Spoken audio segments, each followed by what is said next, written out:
வானில் எழுதும் முறை என்பது ஒரு வான்வழி விளம்பர நுட்பமாகும். இதில் சிறப்பு விமானங்கள் அடர்த்தியான புகையை, அதாவது ஆவியாக்கப்பட்ட கனிம அல்லது பாரஃபின் எண்ணெயை வெளியிட்டு வானில் செய்திகளை எழுதுகின்றன. இந்த செய்திகள் பொதுவாக 10,000 முதல் 15,000 அடி உயரத்தில் உருவாக்கப்படுகின்றன.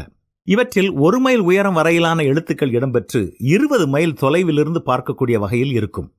ஒரு விமானி காற்றை சமாளித்துக் கொண்டே பின்னோக்கியும் தலைகளாகவும் எழுதுவார்.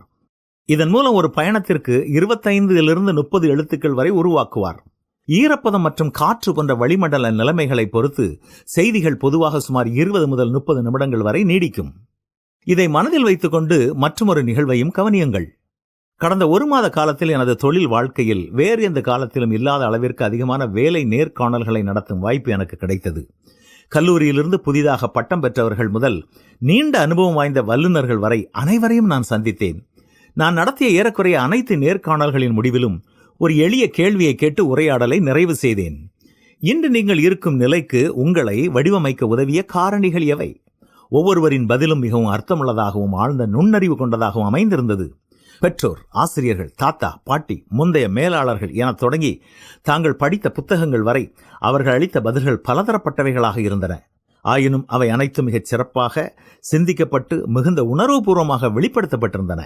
தினந்தோறும் நமது வாழ்க்கை எனும் ஓவியத் திரையில் பல நிகழ்வுகள் எழுதப்படுகின்றன.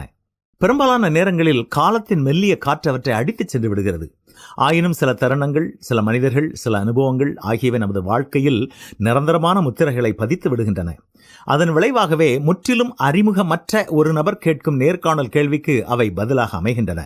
வானம் நீல நிறமாக இருந்தாலும் சரி, புயலாக இருந்தாலும் சரி, மெல்லிய காற்றாக இருந்தாலும் சரி, சூறாவளி காற்றாக இருந்தாலும் சரி, நீடித்து நிலைக்கும் செய்திகளை அவை எழுதிச் செல்லுகின்றன.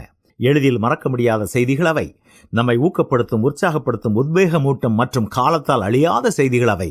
இந்த வாரம் நாம் யார் வாழ்க்கையில் காலத்தால் அழிக்க முடியாத எதை எழுதப் போகிறோம்? சிந்திப்போம், செயல்படுவோம்.